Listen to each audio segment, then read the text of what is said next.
Bienvenidos a Urban Backpack, el canal donde exploramos los destinos más increíbles del mundo con ojos curiosos y espíritu aventurero. Hoy te llevo a un lugar que parece suspendido entre historia, arte, tradición y naturaleza, la Laguna Veneciana, en el norte de Italia. Un archipiélago de islas que ha sido cuna de civilizaciones, talleres artesanales únicos y paisajes tan fotogénicos que parecen sacados de un cuento.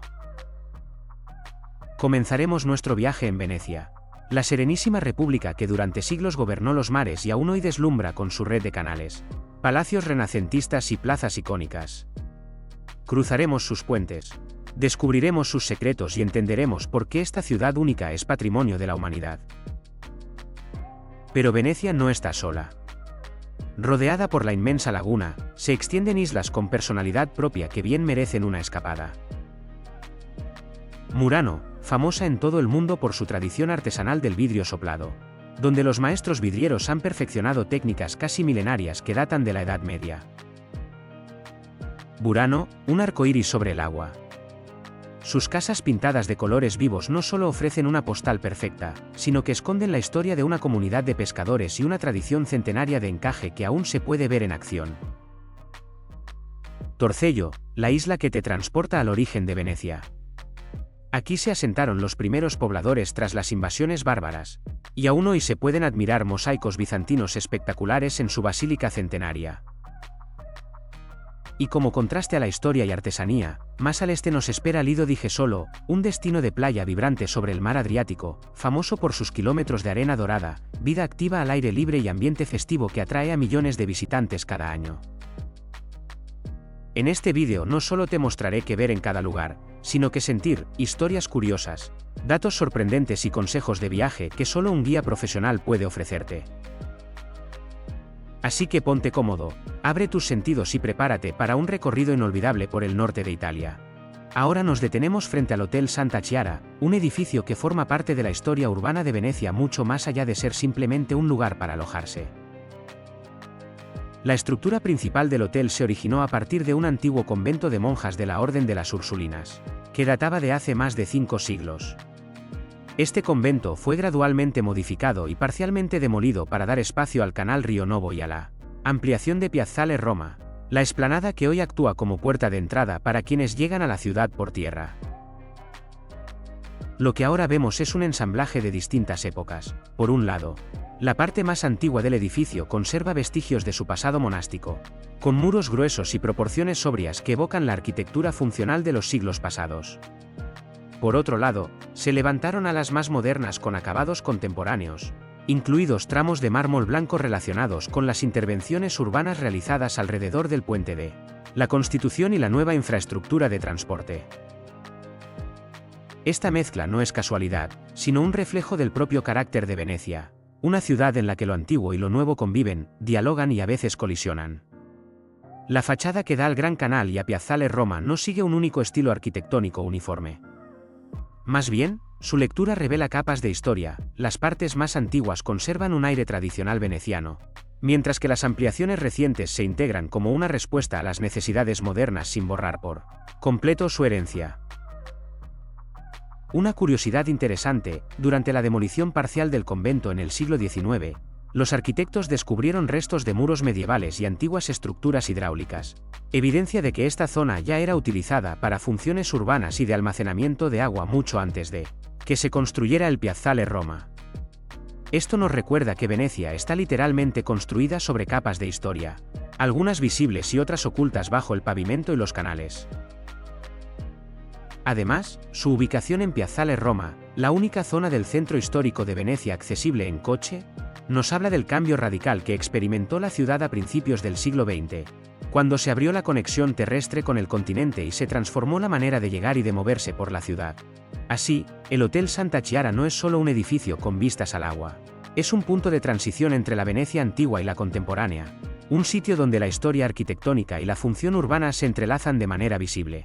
Avanzando desde Piazzale Roma hacia el corazón de Venecia, nos encontramos con el Ponte della Costituzione, también conocido coloquialmente como el Puente de Calatrava. Se trata del cuarto puente que cruza el Gran Canal, diseñado para conectar la estación de trenes de Santa Lucía con Piazzale Roma, facilitando el paseo de quienes llegan a Venecia a pie. Este puente moderno fue proyectado por el arquitecto español Santiago Calatrava, famoso por sus obras escultóricas y de ingeniería en todo el mundo. Fue inaugurado en septiembre de 2008 tras varios años de debates, retrasos y una instalación espectacular. Las 3 partes prefabricadas del puente fueron remolcadas y colocadas desde el agua por una enorme barcaza, sobre el Gran Canal. La estructura se distingue por su arco de acero y por el uso de materiales como piedra de Istria, acero y vidrio templado, que le dan una apariencia ligera y transparente. Los escalones alternan piedra tradicional veneciana con paneles de vidrio, lo que ofrece una perspectiva visual interesante hacia el agua bajo tus pies. Sin embargo, esta modernidad no estuvo exenta de controversia. Desde su construcción, el puente ha sido objeto de críticas porque su superficie de vidrio puede volverse resbaladiza con lluvia o humedad, causando tropiezos. Un problema tan frecuente que las autoridades han considerado reemplazar los paneles de vidrio por piedra más segura. Además, muchos señalaron que su estilo contemporáneo contrasta fuertemente con la arquitectura histórica que domina Venecia, y que no fue diseñado originalmente con accesibilidad para personas con movilidad reducida, lo que también provocó debates públicos. Una curiosidad interesante es que, a pesar de las críticas, el puente se ha convertido en un lugar de observación estratégica del Gran Canal, ofreciendo vistas inusuales de la ciudad desde un ángulo moderno que combina líneas rectas y transparencia. Esto permite apreciar Venecia desde una perspectiva que los puentes antiguos, con sus arcos clásicos, no ofrecen. Este puente no solo es una pieza funcional que conecta 2 puntos clave de la ciudad, sino también un testimonio de cómo una ciudad tan antigua como Venecia sigue evolucionando y enfrentando desafíos al integrar arquitectura contemporánea dentro de su tejido histórico, mostrando la coexistencia de lo antiguo y lo moderno de manera tangible y sorprendente.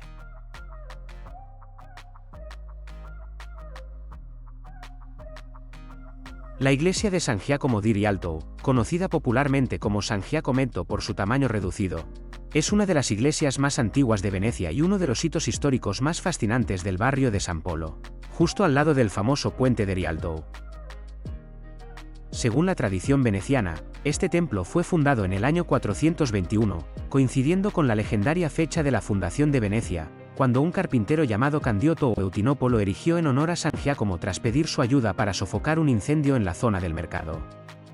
Sin embargo, estudios modernos indican que aunque la iglesia tiene raíces muy antiguas, la primera mención documental fiable data de 1152, y la estructura actual se remonta principalmente a los siglos XI y XII. La iglesia tiene una planta de cruz latina con una cúpula central, una forma arquitectónica tradicional que se volverá popular en épocas posteriores. Sobre su fachada destaca un enorme reloj del siglo XV, que originalmente marcaba las 24 horas del día con una sola aguja. Este reloj se volvió tan famoso en el pasado que era motivo de chistes entre los mismos venecianos por no ser del todo preciso, pero durante siglos reguló la vida del mercado de Rialto. Otra característica notable es su pórtico gótico, uno de los pocos que todavía se conservan en la ciudad. Este pórtico servía como punto de encuentro y de negocio para comerciantes y cambistas que trabajaban en el cercano mercado de Rialto, que desde finales del siglo XI se consolidó como el centro económico de Venecia. Una curiosidad histórica: en el ábside exterior de la iglesia todavía se puede leer una inscripción del siglo XII que instaba a los comerciantes a ser honestos, a pesar de las presiones del negocio diario y de los acuerdos comerciales. Esta inscripción es un testimonio directo de cómo la vida religiosa y la actividad comercial estaban profundamente conectadas en la Venecia medieval. La iglesia también escapó milagrosamente de un gran incendio en 1513 que devastó gran parte del área del Rialto, lo que aumentó su reputación entre los locales como un lugar protegido y significativo dentro de la historia urbana. Hoy, San Giacomo di Rialto no solo es un símbolo histórico sino también un punto de referencia para quienes exploran los orígenes de Venecia y su vida comercial medieval, justo en el corazón del mercado que le dio fama desde hace casi 1000 años. El Gran Canal es la arteria principal de Venecia y una de las vías fluviales más emblemáticas del mundo. Con una longitud de aproximadamente 3,8 kilómetros y un ancho que varía entre 30 y 70 metros, este canal divide el centro histórico de la ciudad trazando una elegante forma de S invertida. A diferencia de los canales más pequeños de Venecia, que serpentean entre estrechos pasajes y están destinados casi exclusivamente al tráfico ligero, el Gran Canal ha sido históricamente la vía principal de circulación de personas y mercancías. Antes de que existieran carreteras y puentes modernos, barcos mercantes cargados de especias, seda, pieles y otros bienes llegaban hasta la zona de Rialto para descargar sus productos, convirtiendo este canal en el corazón comercial de la ciudad. Las orillas del canal están bordeadas por más de 170 edificios históricos construidos entre los siglos XII y XVIII. Estos palacios, iglesias y antiguas fondaci, que eran almacenes comerciales, son un testimonio de la prosperidad de la República de Venecia, que durante siglos controló rutas marítimas e intercambios culturales entre Oriente y Occidente. Arquitectónicamente, el canal es un libro abierto de estilos que evolucionaron con el tiempo. Aquí encontramos desde edificios de influencia bizantina y gótica, hasta palacios renacentistas, barrocos y neoclásicos. Cada fachada cuenta una historia de poder, prestigio y familia, y muchas de estas construcciones están pensadas para ser vistas desde el agua, con entradas que se abren directamente al canal para facilitar el acceso en barco. Una curiosidad que suele fascinar a quienes visitan Venecia por primera vez es que, aunque el canal es profundamente histórico, solo tiene 4 puentes que lo cruzan. El más antiguo y famoso es el puente de Rialto, completado en 1591, que durante siglos fue el único punto de cruce peatonal. Más tarde se añadieron otros como el Ponte degli Scalzi, el Ponte de la Accademia y el moderno Ponte della Costituzione. Hoy en día, el Gran Canal sigue siendo una pista vital de transporte, los vaporetos, taxis acuáticos, góndolas y embarcaciones de servicio lo recorren constantemente, conectando barrios y monumentos emblemáticos. Desde cualquier punto que mires, la vista del canal te regala una panorámica única donde el agua, la historia y la vida cotidiana de Venecia fluyen en continuo movimiento. El puente de Rialto es el más antiguo y uno de los más emblemáticos de los 4 puentes que cruzan el Gran Canal de Venecia. Su ubicación estratégica une los distritos de San Polo y San Marco, y ha sido durante siglos el vínculo principal entre las 2 orillas de este corazón navegable de la ciudad. La historia del puente se remonta a finales del siglo XII, cuando se construyó la primera estructura de paso sobre el agua como un puente de pontones, conocido como Ponte della Moneta, porque estaba cerca de la antigua Casa de la Moneda veneciana.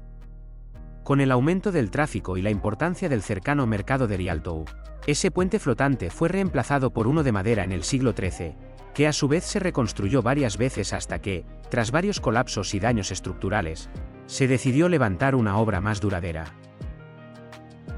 Entre 1588 y 1591 se construyó el puente que hoy conocemos, diseñado por el ingeniero veneciano Antonio da Ponte.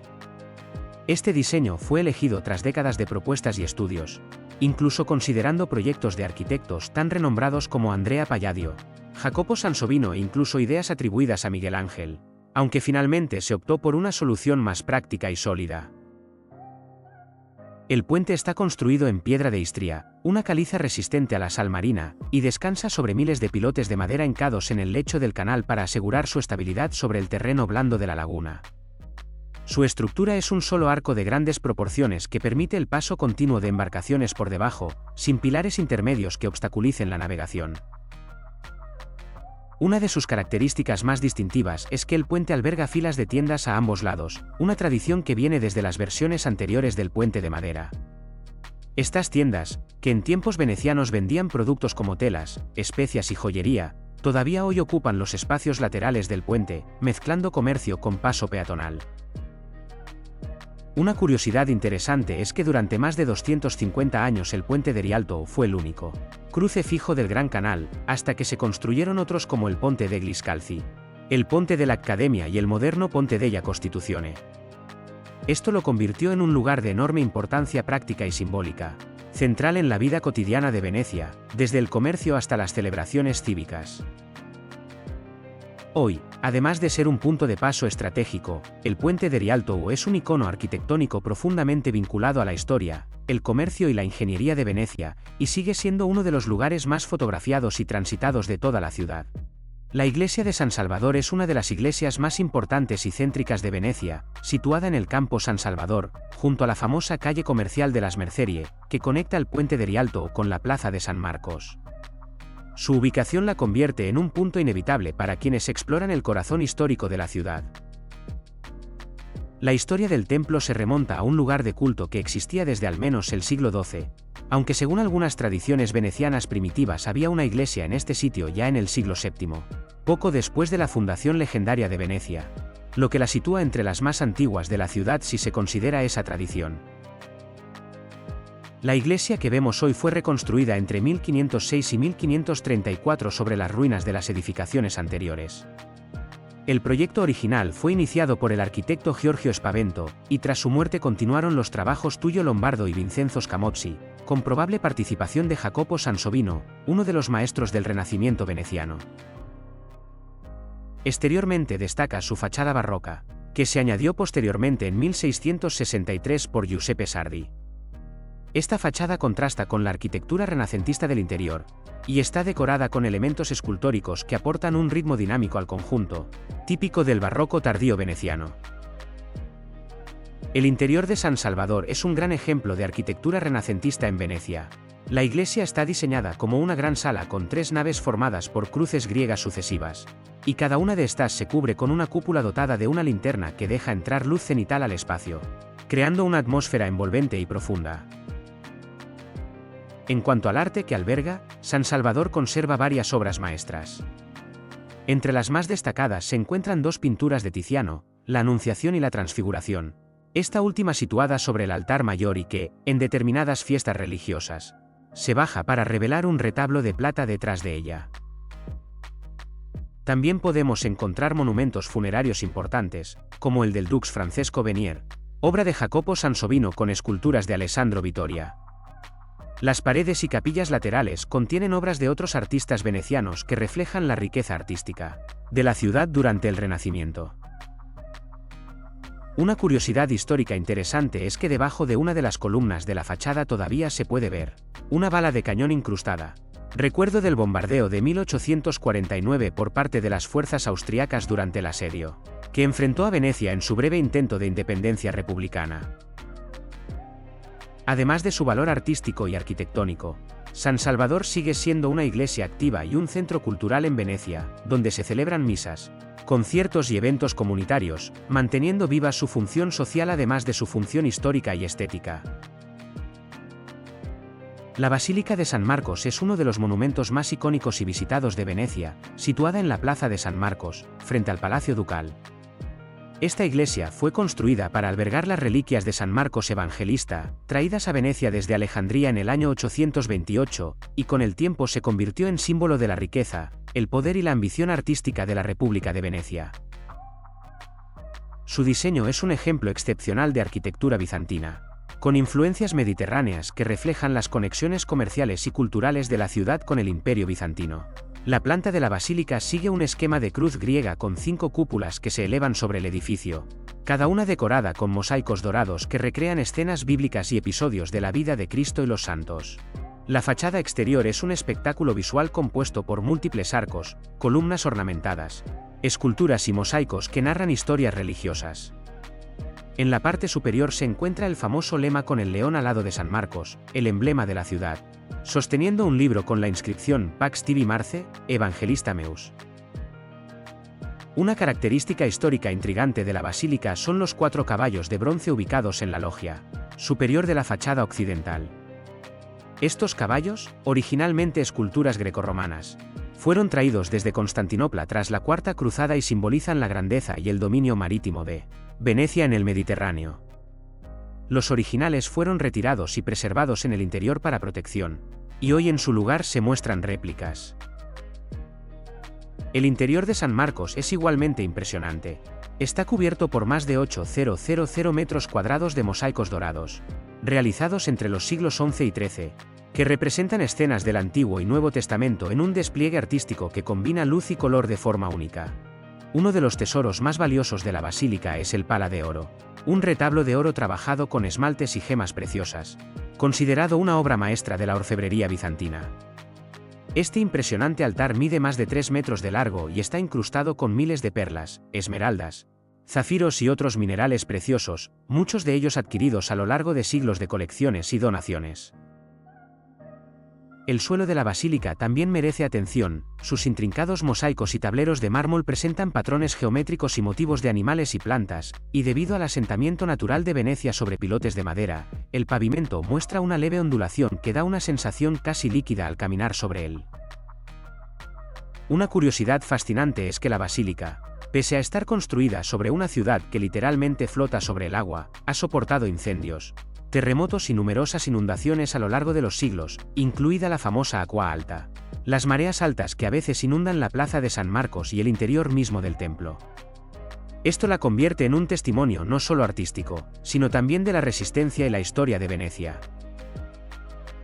Hoy, la Basílica de San Marcos no es solo un lugar de culto, es un museo viviente de arte, historia y fe, un lugar donde convergen las huellas de 1000 años de civilización y donde cada mosaico y cada piedra cuentan una parte de la historia de la República Serenísima de Venecia.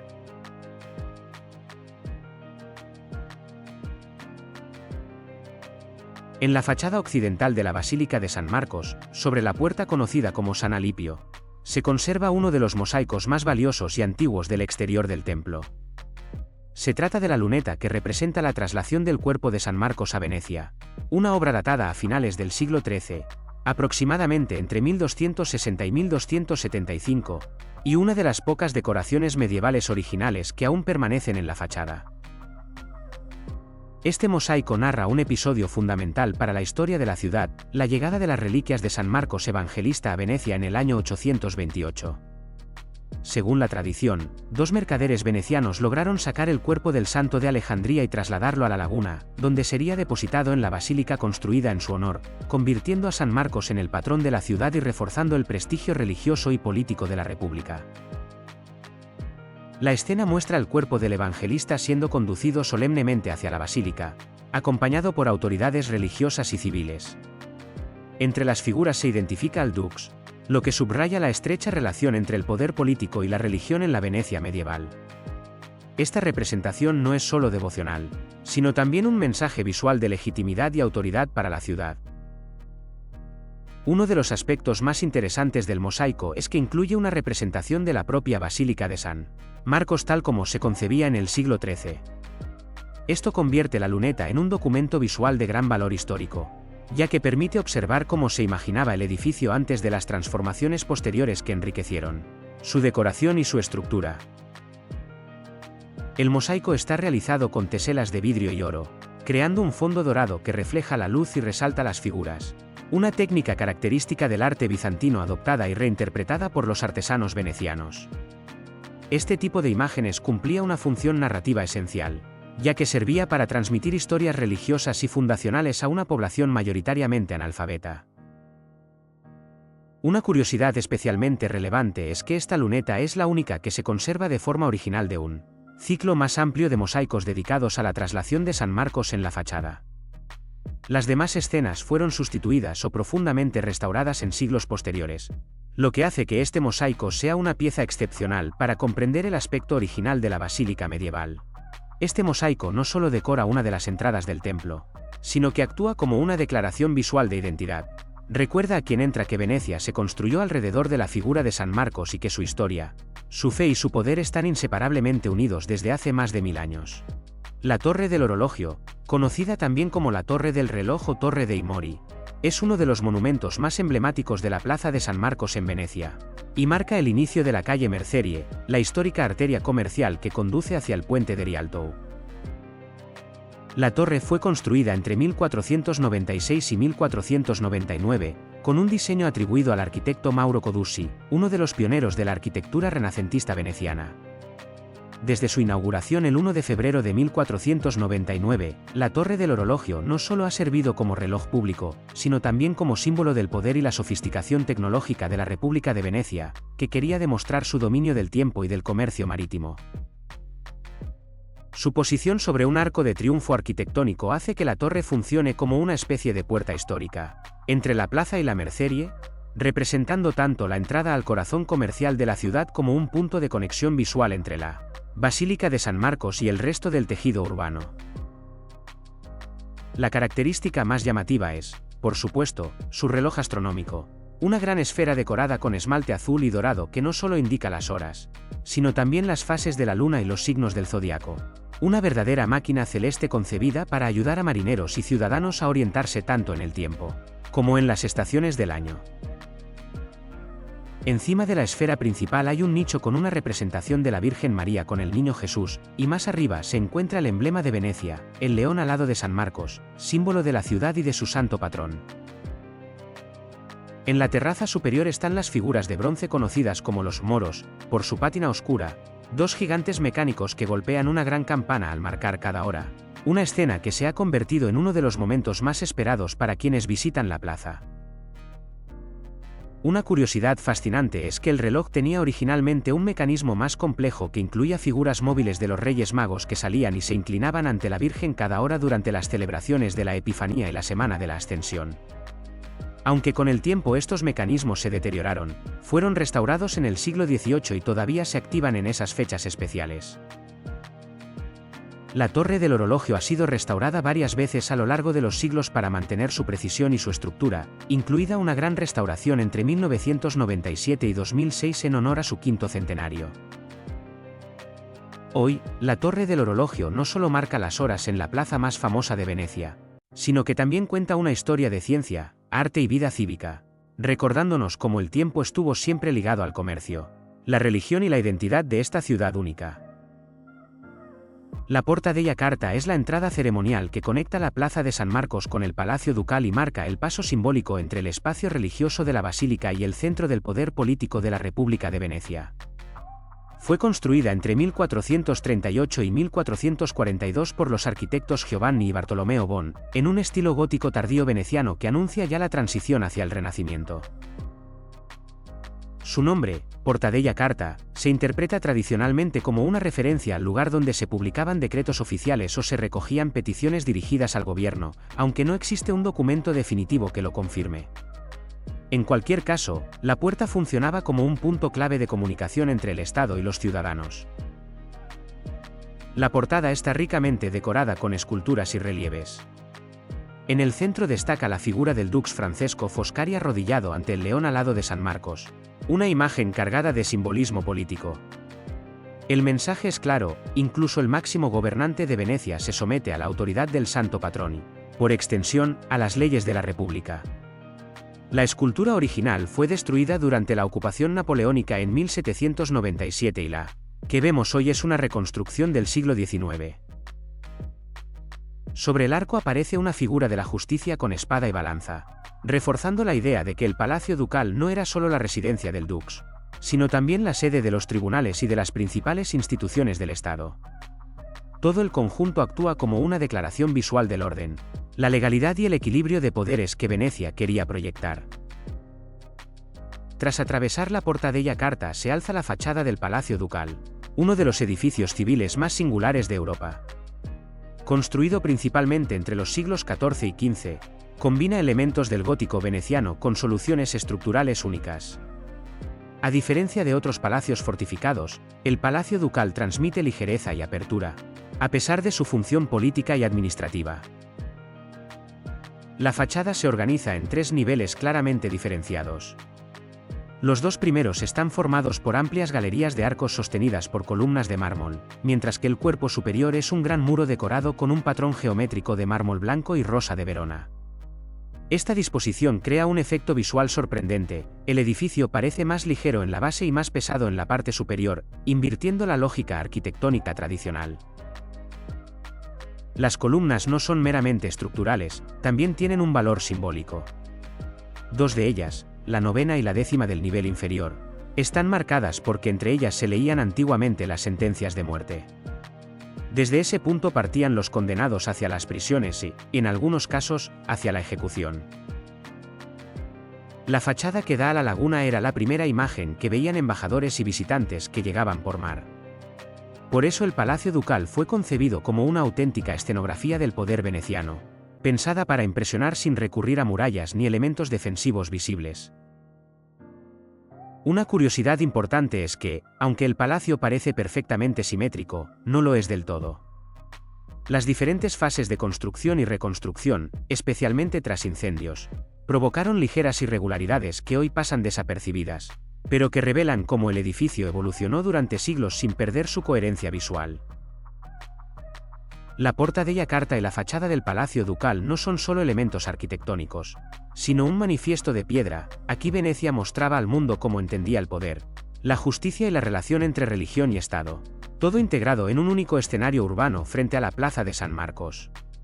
La Biblioteca Nazionale Marciana se encuentra en la Plaza de San Marcos, frente al Palacio Ducal, y forma parte de uno de los conjuntos arquitectónicos más importantes del Renacimiento italiano. Su edificio principal es la Librería Sansoviniana, construida a partir de 1537 por Jacopo Sansovino, arquitecto jefe de la República de Venecia, con el objetivo de dignificar el espacio público más representativo de la ciudad y albergar una de las colecciones de manuscritos más valiosas de Europa. La creación de la biblioteca está ligada a un acontecimiento clave. En 1468, el cardenal Bessarion donó a Venecia su extraordinaria colección de manuscritos griegos y latinos. Esta donación incluía más de 700 códices y convirtió a la ciudad en un centro fundamental para la conservación del saber clásico, especialmente en un momento en el que muchos textos griegos corrían el riesgo de perderse tras la caída de Constantinopla. Arquitectónicamente, el edificio de la biblioteca es considerado una obra maestra del Renacimiento veneciano. La fachada está organizada en dos niveles de arcadas superpuestas, ricamente decoradas con columnas, capiteles y esculturas. Sansovino se inspiró en modelos de la antigüedad clásica, pero lo reinterpretó con un lenguaje propio, adaptado al contexto urbano y a la tradición decorativa de Venecia. El nivel inferior presenta arcos de medio punto sostenidos por columnas dóricas, mientras que el nivel superior utiliza el orden jónico, creando una progresión visual ascendente. La abundancia de elementos escultóricos, balaustradas y relieves transmite una sensación de riqueza y autoridad cultural, reforzando la idea de Venecia como heredera del mundo clásico. Tras la muerte de Sansovino en 1570, la obra fue continuada por Vincenzo Scamozzi, quien completó el edificio manteniendo la coherencia del diseño original. El resultado es una fachada perfectamente integrada en la Plaza de San Marcos, en diálogo visual con el Palacio Ducal y la Zecca, la antigua Casa de la Moneda, también obra de Sansovino. El interior de la biblioteca es igualmente notable. La gran sala de lectura está decorada con un techo pintado por algunos de los principales artistas venecianos del siglo XVI, entre ellos Tiziano, Tintoretto y Veronese. Estas pinturas alegóricas representan virtudes, saberes y disciplinas, subrayando el papel de la biblioteca como templo del conocimiento. En cuanto a su contenido, la Biblioteca Marciana conserva hoy miles de manuscritos, incunables y libros impresos de valor incalculable. Destaca especialmente su colección de textos griegos antiguos, una de las más importantes del mundo, así como mapas, partituras musicales y documentos históricos relacionados con la República de Venecia. Una curiosidad relevante es que, durante siglos, Venecia obligaba por ley a los impresores a depositar un ejemplar de cada libro publicado en la ciudad en la Biblioteca Marciana. Gracias a esta norma, la institución se convirtió en un archivo completo de la producción editorial veneciana, que fue una de las más influyentes de Europa durante el Renacimiento. La Biblioteca Nazionale Marciana no es solo un edificio monumental ni un simple depósito de libros. Representa la ambición intelectual de Venecia, una ciudad que entendió el conocimiento como una forma de poder y decidió situarlo, de manera deliberada, en el corazón mismo de su espacio político y simbólico. El campanile de San Marcos es la estructura más alta de Venecia y uno de los símbolos más reconocibles de la ciudad. Se alza junto a la Basílica de San Marcos, en la plaza del mismo nombre, con una altura aproximada de 98,6 metros, y durante siglos fue el principal punto de referencia visual tanto para los venecianos como para los navegantes que se acercaban a la laguna. La torre original comenzó a construirse en el siglo IX como una simple estructura de vigilancia y faro, y fue modificada y elevada en varias fases a lo largo de los siglos. La forma que conocemos hoy se consolidó en el siglo XVI, cuando se completó el cuerpo de ladrillo, la celda campanaria y la aguja piramidal revestida de cobre, coronada por una veleta dorada con la figura del arcángel Gabriel. Arquitectónicamente, el campanile es un ejemplo de gran sobriedad si se compara con la riqueza decorativa de los edificios que lo rodean. Su fuste es un paralelepípedo de ladrillo liso, sin apenas ornamentación, lo que refuerza su verticalidad y lo convierte en un potente elemento de contraste frente a la basílica y el Palacio Ducal. Esta simplicidad no es casual, la función del campanile era práctica antes que estética. A lo largo de su historia, la torre cumplió múltiples funciones. Fue campanario, faro para los barcos que entraban en Venecia y torre de vigilancia. También servía como punto de observación para detectar incendios en la ciudad, una amenaza constante en una Venecia construida mayoritariamente en madera durante la Edad Media. El campanile estaba equipado con 5 campanas, cada una con una función específica en la vida política y social de la República. La marangona marcaba el inicio y el final de la jornada laboral, la nona señalaba el mediodía, la trotiera convocaba a los nobles al Gran Consejo, la pregadi llamaba al Senado, y la maleficio anunciaba las ejecuciones públicas. El sonido de las campanas organizaba literalmente el ritmo de la ciudad. Una fecha clave en la historia del campanile es el 14 de julio de 1902, cuando la torre colapsó repentinamente y se derrumbó por completo. De manera casi milagrosa, no hubo víctimas mortales, salvo la pérdida del gato del campanero, y la Basílica de San Marcos apenas sufrió daños. El suceso conmocionó a la ciudad y se convirtió en un símbolo de fragilidad incluso para las estructuras más emblemáticas. Tras el derrumbe, Venecia tomó una decisión clara y cargada de significado: reconstruir el campanile exactamente como era. El lema fue Dov'era e com'era, es decir, dónde estaba y cómo era. La reconstrucción se completó en 1912, utilizando técnicas modernas en el interior, pero respetando fielmente su aspecto exterior histórico. Hoy, el campanile de San Marcos es uno de los mejores miradores de Venecia. Desde su cima se obtiene una vista panorámica excepcional de la plaza de San Marcos, la laguna, las islas cercanas y, en días despejados, incluso los Alpes a lo lejos.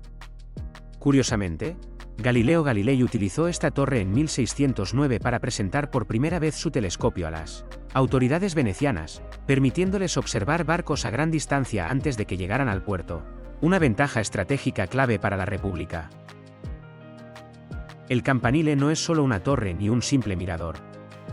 Es un testigo silencioso de más de 1000 años de historia veneciana, un símbolo de vigilancia, poder y continuidad, reconstruido piedra a piedra para seguir dominando el perfil de una ciudad única en el mundo. En la Piazzetta de San Marcos, el espacio abierto que conecta la plaza de San Marcos con la laguna, se alzan 2 columnas monumentales que desde hace siglos reciben a quienes llegan a Venecia por mar. Estas columnas no son un simple elemento decorativo, marcan simbólicamente la entrada a la ciudad y representan su identidad política, religiosa y marítima. La primera columna, situada a la derecha mirando desde la plaza hacia la laguna, está coronada por la estatua de San Teodoro de Amasea, uno de los santos más antiguos venerados en Venecia. San Teodoro fue el primer patrón de la ciudad, antes de que San Marcos asumiera ese papel de forma definitiva. La estatua representa a San Teodoro como un guerrero romano, vestido con armadura y capa, en actitud victoriosa mientras pisa un cocodrilo o dragón. Este animal simboliza el mal vencido, una iconografía común en la tradición cristiana oriental, de donde procede el culto al santo. La elección de San Teodoro refleja los orígenes bizantinos de Venecia y su vínculo temprano con el mundo oriental. La escultura actual es una composición realizada con materiales reutilizados de época romana. El cuerpo está formado por fragmentos antiguos, mientras que la cabeza es una adición medieval. Este uso de piezas antiguas no era casual, reforzaba la idea de continuidad con el Imperio Romano y otorgaba prestigio y antigüedad simbólica a la ciudad. La columna sobre la que se alza San Teodoro es de granito oriental y fue traída a Venecia como botino, adquisición comercial, probablemente desde el Mediterráneo oriental. Su colocación se remonta al siglo XII, durante el gobierno del dux Domenico Morosini. Transportar y erigir estas columnas fue una auténtica hazaña técnica para la época, y según la tradición solo un ingeniero lombardo logró levantarlas, aunque murió poco después sin revelar su método. Una curiosidad histórica es que, aunque hoy San Marcos es el patrón indiscutible de Venecia, San Teodoro nunca desapareció del todo del imaginario de la ciudad. Su presencia en la Piazzetta recuerda una Venecia anterior, más vinculada a Bizancio y a sus raíces orientales. La segunda columna, situada a la izquierda mirando hacia la laguna, está coronada por el león alado de San Marcos, el símbolo más poderoso y reconocible de Venecia. Este león representa a San Marcos Evangelista y se convirtió en emblema oficial de la República cuando sus reliquias llegaron a la ciudad en el año 828. El león aparece al lado, apoyado sobre un libro abierto que contiene la inscripción Pax tibi Marce, Evangelista meus, una frase que, según la tradición, un ángel dirigió a San Marcos. Cuando el libro está abierto, simboliza tiempos de paz, cuando aparece cerrado y con espada, indica tiempos de guerra. Este detalle se utilizó ampliamente en la iconografía oficial veneciana. La escultura que vemos hoy es una compleja combinación de elementos de distintas épocas. El cuerpo del león es probablemente de origen oriental o bizantino, mientras que las alas fueron añadidas en época medieval para adaptarlo a la iconografía cristiana. A lo largo de los siglos ha sufrido daños, restauraciones y modificaciones, especialmente durante la ocupación napoleónica, cuando fue desmontado y trasladado a Francia antes de regresar a Venecia. La columna del león, al igual que la de San Teodoro, es de granito oriental y fue erigida en el siglo XII. Juntas, las dos columnas funcionaban como un umbral simbólico, entre ellas se realizaban actos públicos, proclamaciones y también ejecuciones. Por esta razón, los venecianos evitaban tradicionalmente pasar caminando entre las columnas, una superstición que todavía hoy muchos respetan. Conjuntamente, las columnas de San Teodoro y del León alado resumen la historia de Venecia en piedra y bronce. Una representa el pasado más antiguo y oriental de la ciudad, la otra, su identidad consolidada como república independiente bajo la protección de San Marcos. Colocadas frente al mar, siguen actuando como una puerta simbólica que anuncia a quien llega que está entrando en una ciudad única, construida sobre el equilibrio entre fe, poder y comercio marítimo. Las góndolas son uno de los símbolos más reconocibles de Venecia y forman parte inseparable de la imagen de la ciudad, aunque hoy se asocian casi exclusivamente al turismo.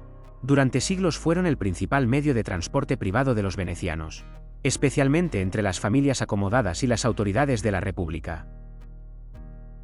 Los orígenes de la góndola se remontan al menos al siglo XI, aunque su forma y características han evolucionado con el tiempo. En la Edad Media, las góndolas eran muy variadas en tamaño, decoración y color. No existía un modelo único y cada familia podía personalizar la suya según su estatus social, lo que generó una competencia visual cada vez más excesiva. Para poner fin a este exceso de ostentación, en el siglo XVII la República de Venecia decretó que todas las góndolas debían ser de color negro. Esta norma sigue vigente hoy en día y explica por qué todas las góndolas tradicionales presentan ese aspecto sobrio y uniforme, con la única excepción de algunos detalles metálicos autorizados.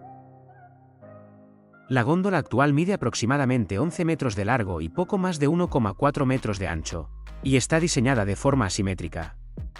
Esta asimetría es intencionada, como el gondolero rema siempre desde el mismo lado. El casco está ligeramente curvado para compensar el empuje y permitir que la embarcación avance en línea recta. Es un ejemplo de ingeniería naval adaptada a un entorno muy específico. La construcción de una góndola es un proceso artesanal complejo que se realiza en talleres tradicionales llamados keri. Cada góndola se fabrica a mano utilizando alrededor de 280 piezas de madera de distintos tipos, como roble, haya, cerezo, nogal, olmo y caoba. Cada madera se emplea en una parte concreta según su resistencia, flexibilidad o durabilidad frente a la humedad. Uno de los elementos más característicos es el ferro di proa, la pieza metálica situada en la proa. Además de servir como contrapeso para equilibrar al gondolero, tiene un fuerte valor simbólico. Sus 6 dientes representan los 6 sestieri, o barrios históricos de Venecia, mientras que la curva superior simboliza el perfil del Gran Canal. En algunos casos, el diente posterior hace referencia a la isla de la Giudecca. La forcola es otro elemento fundamental. Se trata del soporte de madera tallado donde se apoya el remo, y su diseño permite múltiples posiciones para remar, frenar o girar con precisión en canales estrechos. Cada forcola es única y se adapta al estilo y complexión física de cada gondolero, lo que la convierte en una pieza casi personalizada. Ser gondolero no es solo un oficio, sino una tradición regulada y muy exigente. Para obtener la licencia oficial es necesario superar un largo proceso de formación que incluye técnicas de remo, conocimiento profundo de los canales, normas de navegación, historia de la ciudad y, en muchos casos, idiomas.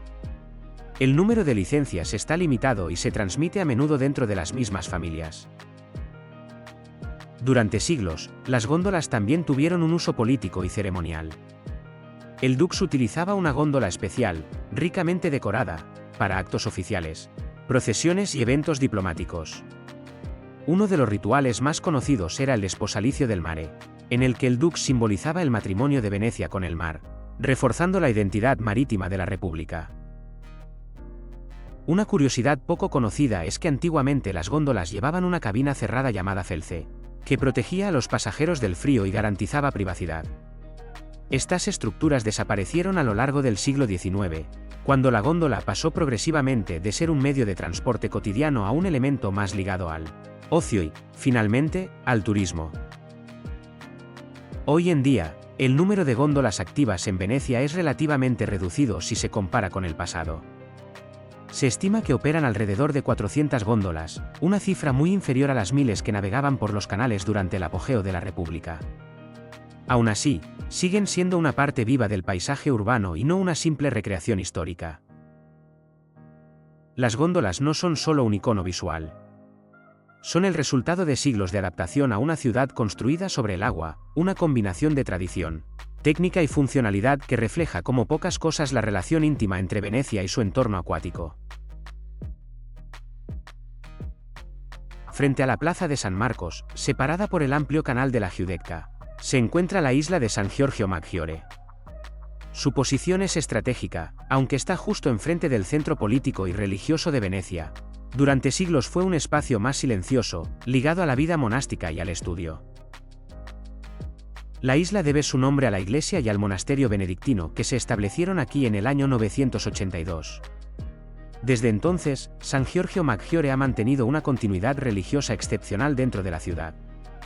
Mientras otras zonas de Venecia cambiaban de función o de propietarios, esta isla permaneció vinculada a la orden benedictina durante casi 1000 años. La Basílica de San Giorgio Maggiore que vemos hoy es una obra fundamental del Renacimiento veneciano. Fue diseñada por Andrea Palladio, uno de los arquitectos más influyentes de la historia, y su construcción comenzó en 1566.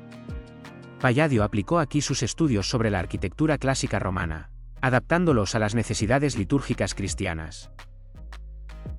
La fachada, terminada después de la muerte de Palladio, es uno de los ejemplos más claros de su lenguaje arquitectónico.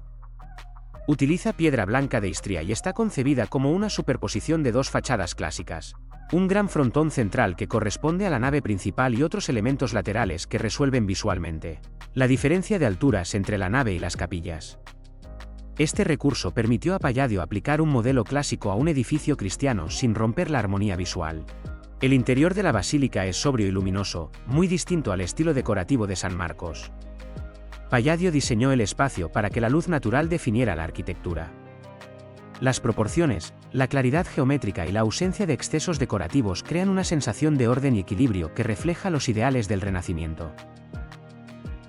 En el interior se conservan obras importantes, entre ellas pinturas de Tintoretto, como La Última Cena y La Caída del Maná, realizadas específicamente para este lugar.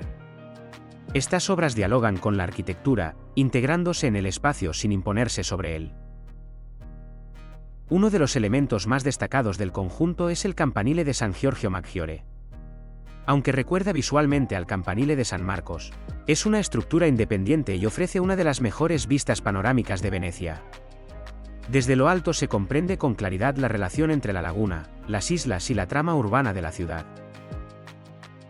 Una curiosidad que aporta contexto histórico: durante siglos, el campanile y la iglesia no fueron solo elementos religiosos, sino también puntos de referencia para la navegación. Su silueta servía como referencia visual para los barcos que entraban en la cuenca de San Marcos, reforzando el papel de Venecia como ciudad construida en diálogo constante con el mar. Hoy, la isla de San Giorgio Maggiore mantiene un equilibrio singular entre patrimonio, vida cultural y silencio. Frente al bullicio de la plaza de San Marcos, este lugar permite entender otra cara de Venecia, la de una ciudad pensada no solo para el poder y la representación, sino también para la contemplación, el estudio y la proporción arquitectónica. El Arsenal de Venecia es uno de los lugares más importantes para entender cómo esta ciudad llegó a convertirse en una potencia mundial. No es un monumento decorativo ni un espacio simbólico menor. Durante siglos fue el verdadero corazón industrial, militar y tecnológico de la República de Venecia. Su origen se remonta al año 1104, cuando la República decidió concentrar en un solo lugar la construcción y el mantenimiento de su flota. Con el paso del tiempo, el arsenal fue ampliándose hasta convertirse en el mayor complejo industrial de Europa antes de la Revolución Industrial. En su momento de máxima actividad ocupaba una superficie de más de 45 hectáreas y empleaba a miles de trabajadores. Aquí se construían galeras, naves mercantes y barcos de guerra utilizando un sistema de producción sorprendentemente avanzado para la época. Venecia desarrolló una forma primitiva de cadena de montaje. Los barcos avanzaban por los canales internos del arsenal, y en cada punto, distintos equipos se encargaban de una fase concreta de la construcción. Gracias a este sistema, la República podía llegar a construir una galera completamente equipada en un solo día en situaciones de emergencia. El arsenal no solo producía barcos. También fabricaba armas, velas, cuerdas, remos y todo lo necesario para mantener una flota capaz de controlar rutas comerciales en el Adriático y el Mediterráneo Oriental. El control de este espacio era tan estratégico que su acceso estaba estrictamente regulado y rodeado de secretismo. Revelar información sobre su funcionamiento podía considerarse traición. La entrada principal del arsenal es uno de sus elementos más reconocibles.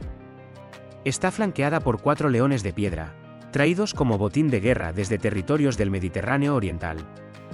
El más antiguo procede del Pireo de Atenas y data de época clásica. Estos leones no son simples elementos decorativos, simbolizan el poder militar y la capacidad de Venecia para imponerse lejos de su territorio. El portal monumental fue construido en el siglo XV y está considerado uno de los primeros ejemplos de arquitectura renacentista aplicada a un edificio militar en Venecia.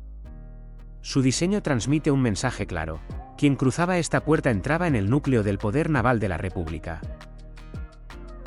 Durante siglos, el arsenal fue un espacio cerrado a los extranjeros y, en muchos casos, incluso a los propios venecianos. Solo trabajadores autorizados y funcionarios de alto rango podían acceder libremente. Esta exclusividad reforzaba su papel como símbolo de la fuerza del Estado. Con la caída de la República en 1797 y la llegada de Napoleón, el arsenal perdió gran parte de su función original. Muchas instalaciones fueron desmanteladas o reutilizadas, y el complejo entró en una fase de decadencia progresiva. Aún así, parte del recinto siguió teniendo uso militar durante el dominio austríaco y posteriormente bajo el Estado italiano. Una curiosidad que aporta contexto real: se considera que el arsenal de Venecia influyó directamente en el desarrollo posterior de los astilleros modernos y de la organización industrial en Europa. Su modelo de producción fue estudiado y admirado por observadores extranjeros, que veían en Venecia una ciudad adelantada a su tiempo en términos logísticos y tecnológicos. Hoy, el arsenal ha recuperado parte de su relevancia como espacio cultural. Alberga instituciones, exposiciones y es una de las sedes principales de la Bienal de Venecia. Aún así, al recorrer sus muros y dársenas, sigue siendo fácil imaginar el ruido de los martillos, el olor a madera y resina, y la intensa actividad que durante siglos sostuvo el poder marítimo veneciano. El arsenal no explica solo cómo Venecia construía barcos. Explica cómo una ciudad sin recursos naturales, asentada sobre el agua, fue capaz de crear uno de los sistemas industriales más avanzados de su tiempo y sostener un imperio comercial durante generaciones. La Porta Magna es la entrada monumental del arsenal de Venecia y uno de los símbolos más claros del poder militar de la antigua República. No es una puerta decorativa ni secundaria, durante siglos marcó el acceso al mayor complejo industrial y naval de Europa antes de la era industrial. Fue construida en 1460 y está considerada la primera puerta monumental de estilo renacentista erigida en Venecia. Su diseño se atribuye tradicionalmente a Antonio Gambello, aunque refleja de forma clara la influencia del Renacimiento florentino, algo poco habitual en una ciudad que hasta entonces había desarrollado un lenguaje arquitectónico muy propio. La puerta está realizada en piedra de Istria, un material resistente a la humedad y a la salinidad, muy utilizado en la arquitectura veneciana. Su composición es simétrica y solemne, inspirada en los arcos de triunfo romanos. Este recurso no es casual, la República quería transmitir la idea de victoria, poder y continuidad con la grandeza de la antigüedad clásica. Sobre el arco central se sitúa un gran escudo con el león alado de San Marcos, símbolo del Estado veneciano. Este león no representa un elemento religioso aislado, sino la presencia directa de la autoridad de la República. Quien cruzaba esta puerta entraba en un espacio que no pertenecía a la ciudad común, sino al núcleo estratégico del poder naval. Flanqueando la Porta Magna se encuentran leones de piedra colocados en el siglo XVII, traídos como botín desde territorios del Mediterráneo oriental. El más antiguo y significativo procede del Pireo de Atenas y data de época clásica. Este león presenta inscripciones rúnicas grabadas siglos después por mercenarios escandinavos, probablemente miembros de la Guardia Varega al servicio del Imperio Bizantino. Un detalle que convierte a esta escultura en una pieza única en Europa occidental. La presencia de estos leones refuerza el mensaje simbólico del conjunto. No son adornos, representan territorios sometidos, poder militar proyectado lejos de Venecia y dominio sobre rutas marítimas estratégicas. Durante la época de máximo esplendor del arsenal, la Porta Magna estaba estrictamente controlada. El acceso estaba limitado a trabajadores autorizados y funcionarios del Estado. La seguridad era extrema, ya que dentro se concentraban conocimientos técnicos, planos y procesos de construcción considerados secretos de Estado.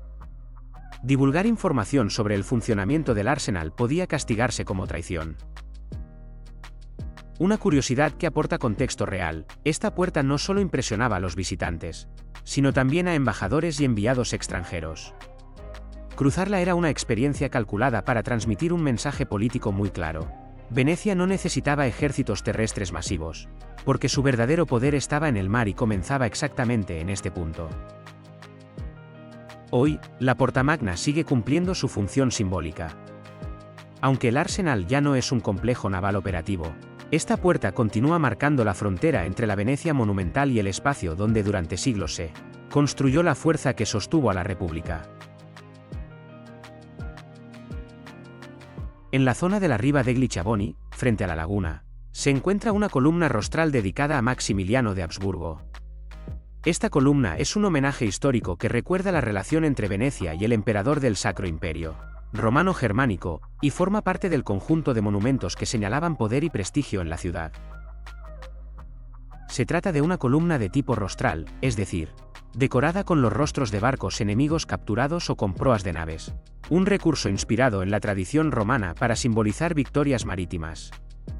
En el caso de la columna dedicada a Maximiliano, los rostros y motivos navales recuerdan la influencia del emperador en la política y la diplomacia veneciana, durante finales del siglo XV y principios del XVI, en un periodo marcado por tensiones militares y negociaciones con la República. La columna combina elementos decorativos y simbólicos. Su altura y presencia frente a la laguna la convierten en un punto de referencia visual, mientras que los detalles de la proa de las naves sirven como recordatorio del poder naval de Venecia y de la importancia de mantener relaciones estratégicas con potencias europeas como el Sacro Imperio Romano Germánico. Una curiosidad: las columnas rostrales en Venecia no solo eran conmemorativas.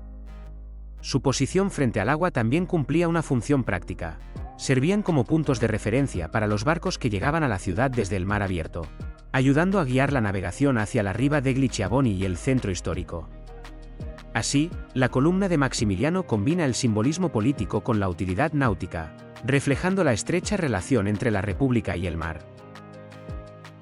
Este monumento permite entender cómo Venecia integraba el poder político, las relaciones diplomáticas y la ingeniería naval en un solo símbolo visual. Maximiliano de Habsburgo nunca llegó a controlar la ciudad, pero su recuerdo en la columna evidencia la relevancia de su figura en la política europea de la época y la forma en que la República utilizaba el arte y la arquitectura para proyectar su poder y legitimidad. El Ponte di Quintavalle es un puente peatonal ubicado en el Sestiere de Castello, una de las zonas más auténticas y menos frecuentadas del centro de Venecia. Este puente cruza el río di San Pietro y conecta la isola di San Pietro di Castello con la Fondamenta San Anna, facilitando el paso entre estas dos partes de la ciudad. El nombre Quintavalle proviene de una antigua familia que tuvo presencia aquí desde los primeros siglos de la historia veneciana. Según las crónicas, los Quintavalle, también conocidos en algunos documentos como Marturio, eran originarios de Padua y más tarde parte de la familia se trasladó a Istria antes de establecerse definitivamente en Venecia en el año 430. Hay referencias históricas que indican que esta familia fue de las primeras en construir viviendas en el área de San Pietro di Castello, llegando incluso a dar nombre a parte de la isla, lo que demuestra su importancia local durante la Alta Edad Media. Entre sus miembros se cuentan figuras relevantes como un patriarca de grado en el siglo IX y un compañero de San Francisco en el siglo XIII, aunque la familia se fue extinguiendo hacia finales del siglo XVI. El puente original que ocupaba este lugar data de principios del siglo XX, cuando el Ayuntamiento de Venecia aprobó en 1910 la construcción de un paso de madera para mejorar la comunicación entre San Pietro y la fondamenta de San Anna. Posteriormente, el puente fue reconstruido varias veces a lo largo del siglo XX para garantizar su funcionalidad y seguridad. Entre 2008 y 2009 se llevó a cabo una obra de reconstrucción importante porque la estructura anterior estaba muy degradada por el entorno húmedo y los agentes biológicos que afectan a la madera.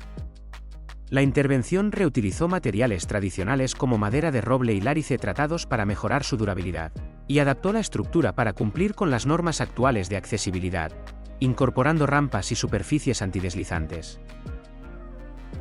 El diseño del puente responde a su contexto urbano, mantiene un aspecto tradicional, con 5 vanos o campate que salvan el ancho del canal, vigas de madera laminar y barandillas que conectan visualmente con las fondamenta y con las fachadas de los edificios cercanos. Una curiosidad interesante es que el Ponte di Quintavalle ofrece una perspectiva distinta de Venecia.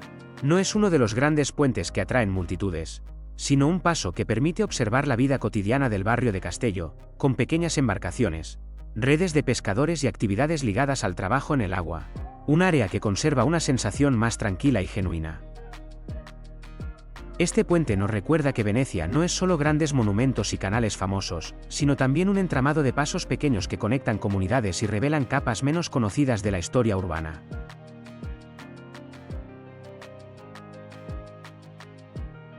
La Riva degli Schiavoni es uno de los paseos más emblemáticos de Venecia, situado a lo largo de la orilla de la laguna frente al mar Adriático, en el Sestiere de Castello. Este espacio conecta la Piazza San Marco con la zona de San Elena, y durante siglos ha sido el principal acceso marítimo para quienes llegaban a la ciudad por barco. Su nombre proviene de los mercaderes y marineros provenientes de la región de Dalmacia, conocida antiguamente como Schiavonia, que utilizaban esta zona para sus transacciones comerciales y actividades portuarias. La Riva se convirtió en un punto estratégico para el comercio y la llegada de viajeros, y durante la República de Venecia era también lugar de inspección y control de mercancías. El paseo se caracteriza por sus vistas abiertas a la laguna, con la silueta de las islas frente a él, como San Giorgio Maggiore y la Giudecca, y por los palacios y edificios históricos que lo flanquean, muchos de los cuales pertenecieron a familias nobles venecianas o funcionaron como oficinas de comercio y almacenamiento durante la Edad Moderna. Entre los edificios más destacados se encuentra el Palazzo dei Camerlenghi, antiguo centro de recaudación de impuestos, y varias pequeñas capillas y esculturas que reflejan la religiosidad y el poder de la ciudad. La Riva degli Schiavoni también ha sido escenario de procesiones, recepciones oficiales y ceremonias públicas a lo largo de la historia veneciana. Una curiosidad interesante es que en la Riva degli Schiavoni se encuentra uno de los pocos monumentos dedicados a los perros de la República, que servían en guardias y ceremonias, un detalle que muestra cómo Venecia celebraba incluso aspectos de la vida cotidiana dentro de su espacio urbano monumental. Hoy, la Riva degli Schiavoni combina su función histórica con un uso turístico y recreativo. Pasear por ella permite ver la laguna, los barcos que entran y salen, y disfrutar de una perspectiva completa de la fachada marítima de Venecia, mientras se percibe la mezcla de historia, comercio y vida cotidiana que ha definido este lugar durante siglos. Es un paseo que recuerda que Venecia no solo se vive desde sus canales interiores, sino también desde la relación directa con el agua y el mar que ha sido fundamental para su poder y desarrollo. El Campo San Rocco se encuentra en el Sestiere de San Polo, una de las zonas más históricas y auténticas de Venecia. Este campo es un espacio abierto, rodeado de edificios de gran valor histórico, y se distingue por ser el núcleo en torno al cual se desarrolló un importante conjunto artístico y religioso ligado a la cofradía de San Roque. En el centro del campo se alza la iglesia de San Roque, Chiesa di San Rocco, construida entre 1489 y 1571, dedicada al santo patrón de los enfermos y especialmente invocado durante las epidemias de peste. La iglesia se convirtió rápidamente en un punto de referencia espiritual para la ciudad, no solo por su función religiosa, sino también por su asociación con la Scuola Grande di San Rocco, la cofradía laica y caritativa vinculada al santo.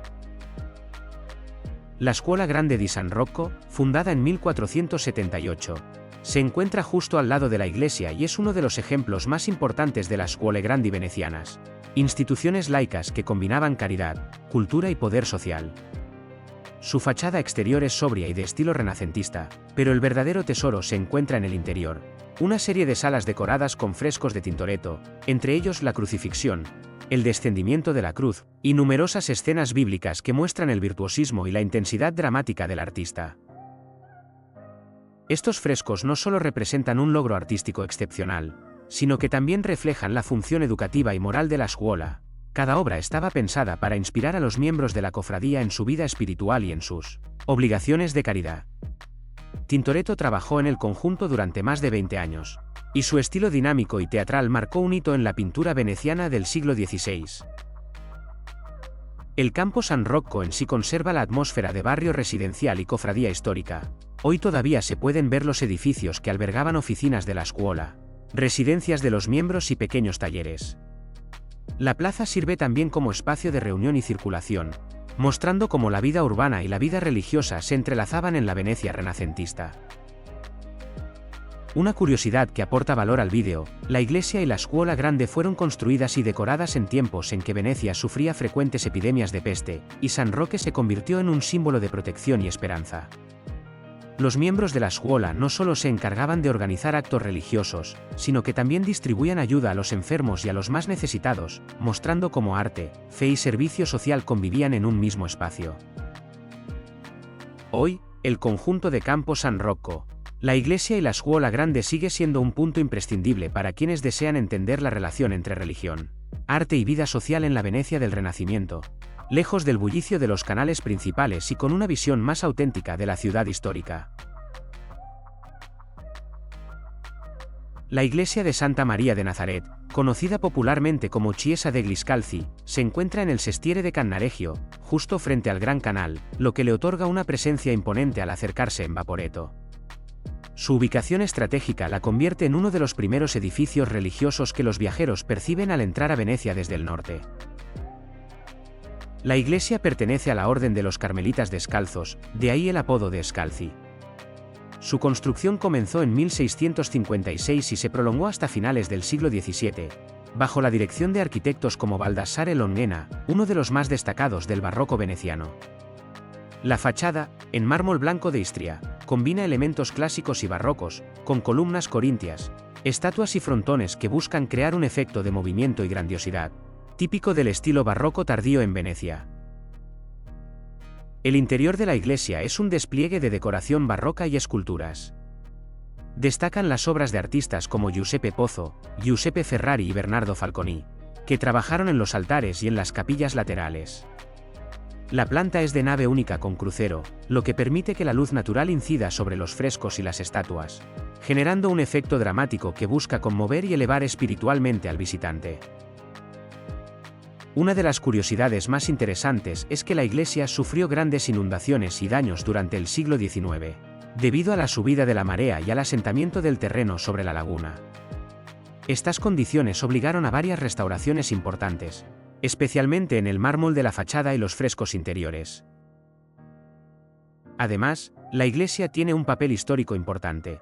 Los carmelitas descalzos fueron clave en la educación y atención espiritual en la zona de Cannaregio, y su iglesia se convirtió en un centro de referencia para los fieles locales y los viajeros. También está vinculada a la historia de los conventos y a la expansión del barroco en Venecia, mostrando cómo la ciudad integraba nuevas corrientes artísticas con la tradición urbana y religiosa. Hoy, Santa María de Nazaret sigue siendo un ejemplo destacado del barroco veneciano y un lugar de culto activo, además de un punto de interés para quienes visitan la ciudad, ofreciendo tanto la contemplación artística como la posibilidad de comprender la vida religiosa y social de Venecia en los siglos XVII y XVIII. El Hotel Canal Grande es un hotel boutique de 4 estrellas situado en Campo San Simeon Grande, en el barrio de Santa Croce, a orillas del Gran Canal de Venecia. Su ubicación frente a la vía acuática permite a los huéspedes experimentar la ciudad desde el corazón de su Paisaje fluvial, con vistas al agua, a los palacios que bordean el canal y al trasiego constante de barcos, góndolas y vaporetos. El edificio que alberga el hotel no es un palacio medieval ni un monumento histórico, pero sí es una residencia restaurada que data de principios del siglo XX y que fue renovada en 2009, para convertirse en este alojamiento con estilo veneciano. Su fachada se integra con el tejido urbano tradicional de Santa Croce, un barrio que combina la vida local con la proximidad a puntos clave como el puente de Rialto y la Scuola Grande di San Rocco. El estilo interior del hotel evoca la tradición veneciana del siglo XVIII, con detalles decorativos inspirados en el rococó veneciano, colores suaves, textiles ricos y mobiliario clásico que remiten a la época en que Venecia era una potencia cultural europea.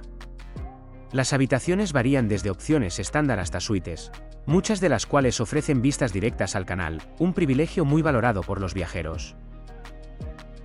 Una de las características más destacadas del hotel es su muelle privado en el Gran Canal, desde donde los huéspedes pueden tomar un taxi acuático o organizar paseos en góndola, conectando directamente con la red de canales sin tener que caminar hasta la orilla.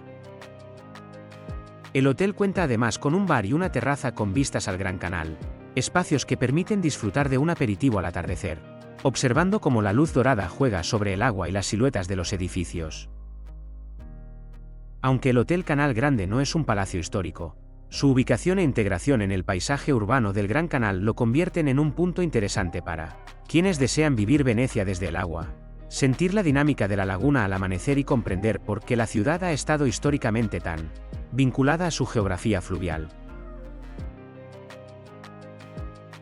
La Basílica de Santa Maria della Salute, conocida simplemente como La Salute, es uno de los edificios más icónicos de Venecia, situada en la entrada del Gran Canal, frente a la Punta della Dogana, en el sestiere de Dorsoduro.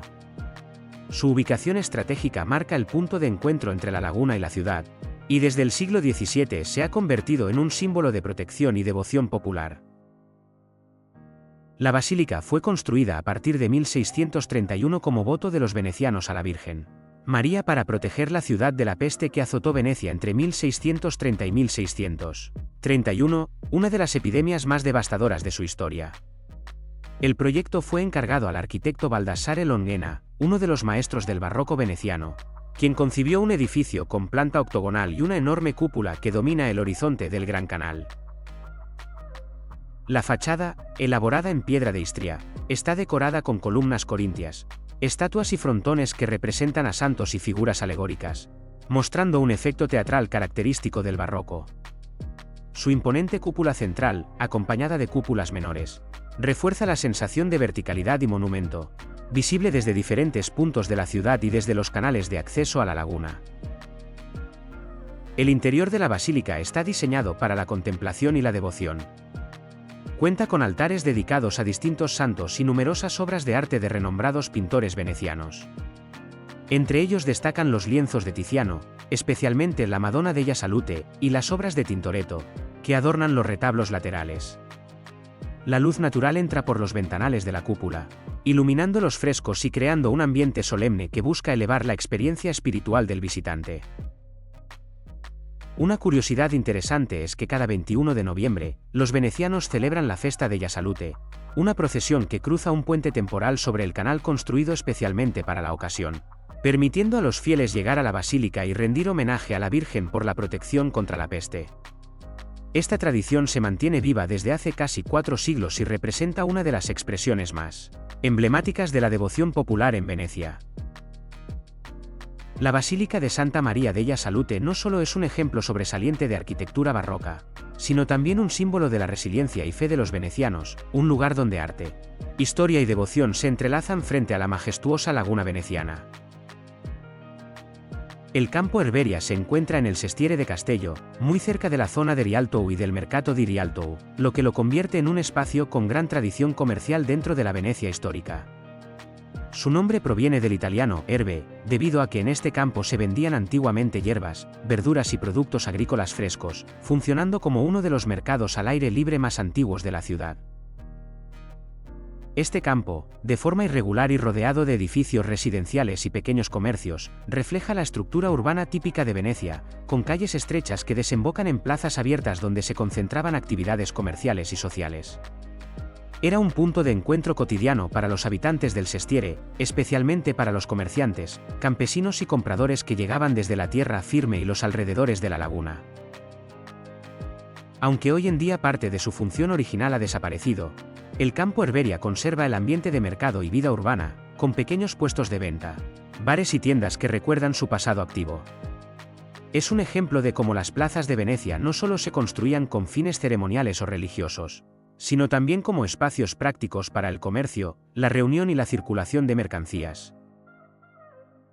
Una curiosidad histórica es que el campo estaba estrechamente vinculado al sistema de canales y embarcaderos cercanos, lo que permitía que productos frescos llegaran directamente en góndolas y barcas desde los huertos y mercados de la laguna y del litoral, haciendo de Venecia una ciudad muy dependiente de su logística acuática. Hoy, Campo Herberia ofrece una visión más auténtica de la Venecia cotidiana, mostrando cómo la vida de los habitantes comunes se mezclaba con la actividad económica y cómo estos espacios abiertos servían de puntos de encuentro social, cultural y comercial en la ciudad histórica. El People Mover de Venecia es un sistema de transporte automático elevado y sobre rieles que conecta el Piazzale Roma, el principal acceso por carretera a la ciudad, con la isla de Troncheto, un gran aparcamiento ubicado al oeste de Venecia, y permite acceder de forma rápida y cómoda a la ciudad sin necesidad de vehículos privados dentro del centro histórico. El proyecto se inauguró en 2010 y tiene como objetivo mejorar la movilidad en un área donde el tráfico es limitado debido a la configuración urbana de Venecia. El People Mover funciona con vehículos automáticos y eléctricos, ofreciendo un transporte sostenible y silencioso que evita la congestión de los autobuses y taxis acuáticos en los canales y calles cercanas. La línea tiene una extensión de aproximadamente 0,88 kilómetros y recorre un trayecto elevado que permite a los pasajeros disfrutar de vistas panorámicas de la ciudad, la laguna y el puerto industrial, además de facilitar la conexión entre los puntos estratégicos de acceso al turismo y al comercio de Venecia. Cada estación está equipada con plataformas accesibles, ascensores y señalización clara, garantizando la inclusión de personas con movilidad reducida. Una curiosidad interesante es que el People Mover no solo transporta pasajeros, sino que también se ha diseñado para integrarse visualmente en el paisaje urbano sin afectar la estética histórica de Venecia. Sus vías y estaciones utilizan materiales discretos y colores neutros, buscando minimizar el impacto visual sobre la laguna y los edificios cercanos. Hoy, el People Mover de Venecia se ha convertido en una solución práctica y moderna que conecta la entrada de vehículos con la ciudad histórica, permitiendo a los visitantes acceder a Venecia de manera rápida y eficiente, mientras se mantiene la integridad del entorno urbano y la experiencia de desplazamiento única que ofrece la ciudad flotante. El Hotel Danieli es uno de los hoteles más emblemáticos de Venecia, ubicado junto a la Piazza San Marco y con acceso directo al Gran Canal, lo que le permite una ubicación privilegiada frente a algunos de los principales monumentos de la ciudad. Este edificio no es solo un alojamiento, sino un símbolo histórico y arquitectónico que refleja la riqueza y el poder de la Venecia medieval y renacentista. El hotel ocupa lo que originalmente eran palacios del siglo XIV y XV, principalmente el Palazzo Dandolo, hogar de una de las familias nobles más importantes de la ciudad. Su fachada combina elementos góticos y renacentistas, con arcos apuntados, ventanales dobles y balcones que dan al Gran Canal, mostrando la elegancia y el estatus de sus antiguos propietarios. El interior del Danieli ha sido restaurado conservando detalles históricos como techos artesonados, frescos, mármoles y muebles de época, combinados con el confort moderno de un hotel de lujo. Cada habitación y suite refleja el glamour veneciano, con tejidos ricos, lámparas de cristal y vistas espectaculares al canal o a la plaza más famosa de Venecia. Una curiosidad histórica, el Hotel Danieli fue visitado por numerosas personalidades, incluyendo reyes, escritores y artistas como Lord Byron, Charles Dickens y Richard Wagner, quienes encontraron en este lugar un espacio de inspiración y lujo. La tradición de recibir a figuras culturales importantes se mantiene hoy, reforzando su reputación internacional. Además, el hotel alberga varios restaurantes y terrazas panorámicas donde los visitantes pueden disfrutar de la vista sobre la laguna y los edificios históricos cercanos. Su ubicación permite observar el ir y venir de góndolas y vaporetos en el Gran Canal, ofreciendo una experiencia única que combina historia, lujo y la vida cotidiana de Venecia.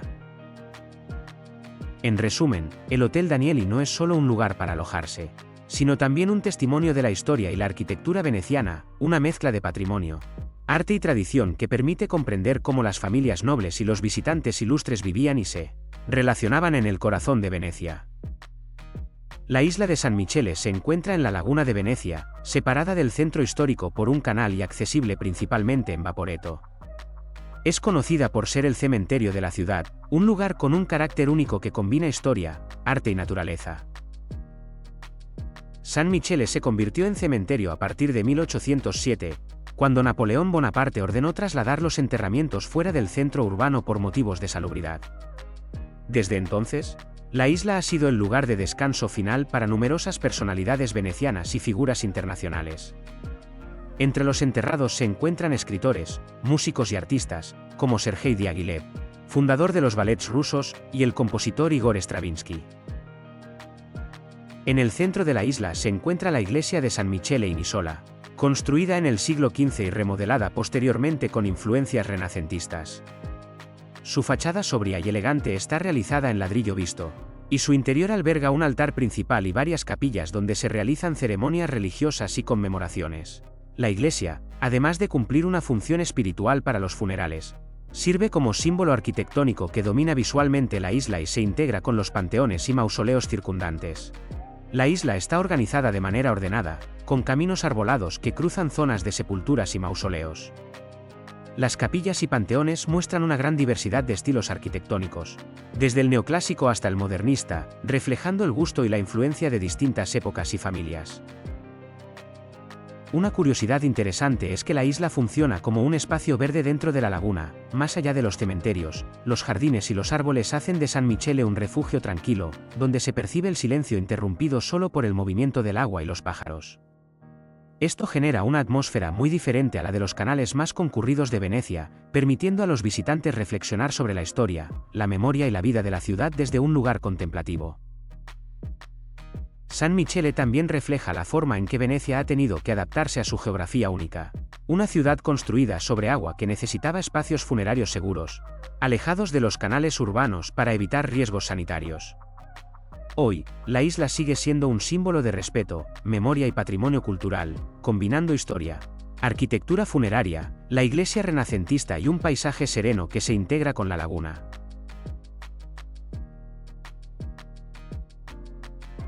La Chiatta di Dante, conocida como la Barcaza de Dante, es un monumento ubicado en Murano, junto a los canales principales de la isla, que conmemora la leyenda de que Dante Alighieri habría pasado por Murano durante su exilio en Venecia. Aunque la relación de Dante con la isla no está completamente documentada, la barcaza se ha convertido en un símbolo popular de la conexión de Murano con la historia literaria y cultural de Italia. Se trata de una escultura flotante de estilo contemporáneo, diseñada para asemejarse a una antigua barcaza veneciana, similar a las utilizadas para el transporte de mercancías y materiales en la laguna durante la Edad Media. La obra recuerda la importancia de los canales y de la navegación en la vida de Murano, así como su papel en el comercio y la movilidad de personas y bienes. La barcaza simboliza además la tradición marítima y artesanal de la isla, ya que las barcazas eran esenciales para transportar vidrio, madera y otros materiales hacia los talleres y los mercados. Su presencia artística en la isla invita a los visitantes a reflexionar sobre la relación entre Murano y la literatura, la historia y la actividad cotidiana en la laguna. Una curiosidad interesante es que la Chiatta di Dante se ha utilizado en eventos culturales y exposiciones temporales, integrándose en festivales de arte y celebraciones locales que mezclan historia, creatividad y memoria colectiva. Así, la barcaza no solo rememora un personaje histórico y literario, sino que también refuerza la identidad de Murano como un lugar donde tradición, arte y vida acuática se entrelazan. Hoy, la Chiatta di Dante sigue siendo un punto llamativo para quienes recorren los canales de Murano, ofreciendo una perspectiva única de la isla, su historia y su vinculación con la literatura italiana, mientras se mantiene como un homenaje simbólico al paso de Dante y a la cultura veneciana que él pudo haber conocido. El Faro de Murano es un faro histórico situado en la isla de Murano, frente a la parte norte del canal principal, y cumple una función esencial para la navegación en la laguna de Venecia. Aunque Murano es mundialmente conocida por su vidrio, esta estructura demuestra la importancia de la isla también como punto estratégico para el tráfico marítimo y fluvial. El faro se construyó en el siglo XIX para guiar a los barcos que entraban y salían de los canales que conectan Murano con el Gran Canal y con otras islas de la laguna. Su estructura es sobria y funcional, con una torre cilíndrica de color blanco, coronada por una linterna que emite señales luminosas para orientar a las embarcaciones durante la noche o en condiciones de baja visibilidad. Una curiosidad interesante es que el faro de Murano, aunque modesto comparado con faros marítimos tradicionales, refleja la adaptación de la infraestructura de navegación a la laguna, donde los canales son estrechos y el tránsito de góndolas, vaporetos y embarcaciones de carga requiere señales claras y seguras. Además, en sus alrededores se encuentran antiguos muelles y áreas donde históricamente se cargaban y descargaban materiales para los talleres de vidrio, mostrando cómo la isla combinaba actividad industrial y seguridad marítima. Hoy, el faro sigue funcionando como guía para la navegación local y se ha convertido en un punto de referencia visual dentro del paisaje urbano de Murano. Aunque no es accesible al público, su presencia es importante para quienes recorren los canales, ya que marca un hito reconocible desde la distancia y simboliza la conexión de la isla con la tradición naval y comercial veneciana. El faro de Murano es, en definitiva, un elemento discreto pero esencial del patrimonio de la isla, recordando que Murano no solo se ha destacado por el arte del vidrio, sino también por su papel en la organización y seguridad del tráfico acuático en la laguna. En el corazón de Murano, en el campo San Stefano, se encuentra una de las piezas más espectaculares del arte contemporáneo del vidrio de la isla, la escultura denominada Cometa di Vetro, también conocida como Comet Glass Star. Esta obra se ha convertido en un símbolo moderno del vidrio muranese y es un punto de referencia visual para quienes exploran el espacio urbano y artesanal de Murano.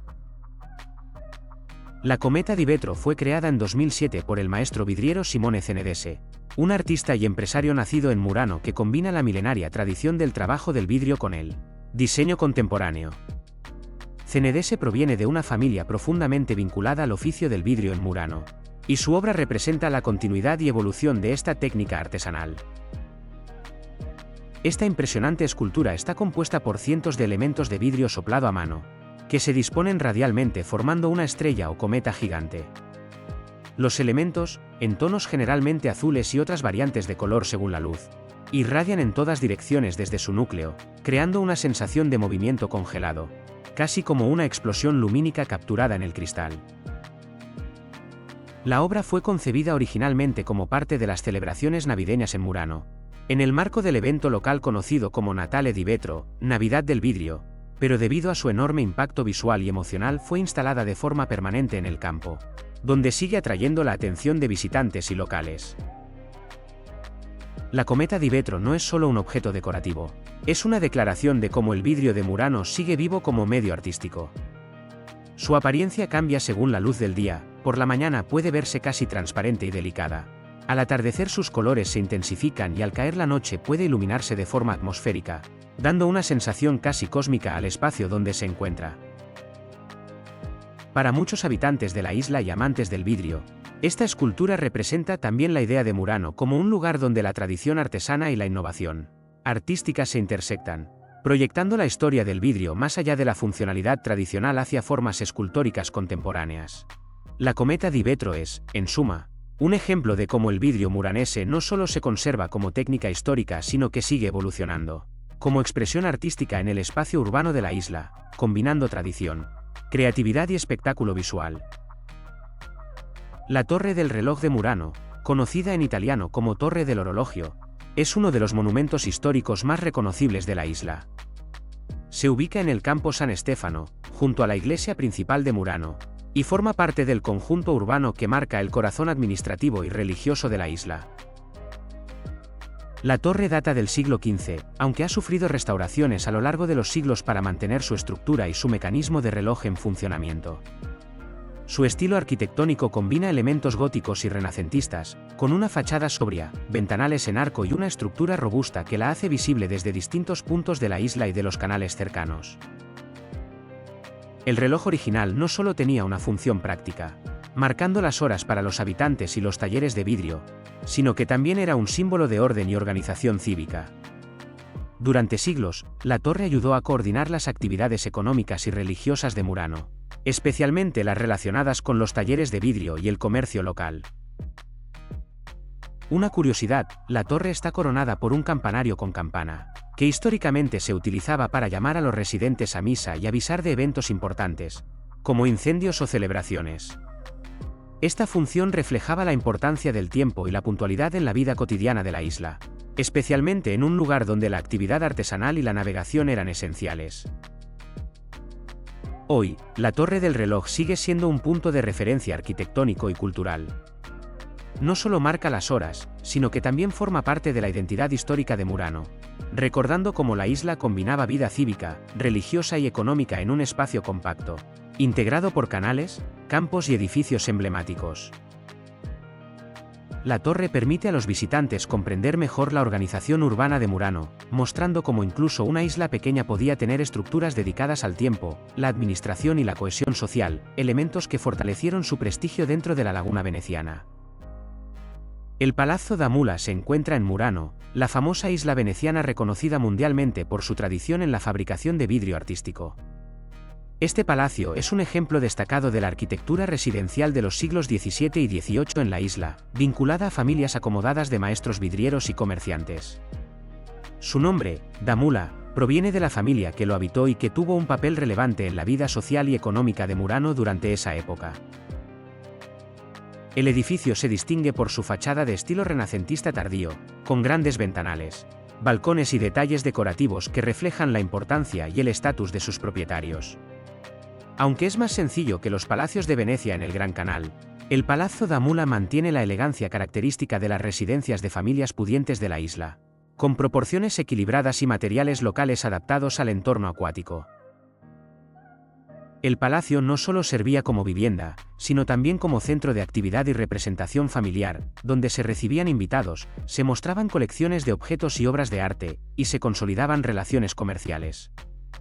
Su ubicación en Murano permitía a los propietarios tener un acceso directo a los talleres de vidrio y a los canales de transporte de mercancías.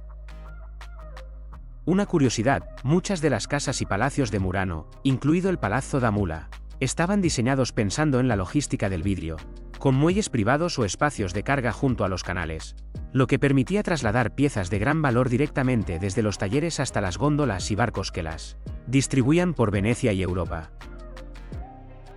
Hoy, el Palazzo da Mula sigue siendo un testimonio del pasado burgués y artesanal de Murano, recordando cómo la isla no solo producía arte en vidrio, sino que también desarrollaba una vida social y arquitectónica propia, distinta de la Venecia central, pero igualmente vinculada al prestigio y la riqueza generada por la artesanía del vidrio.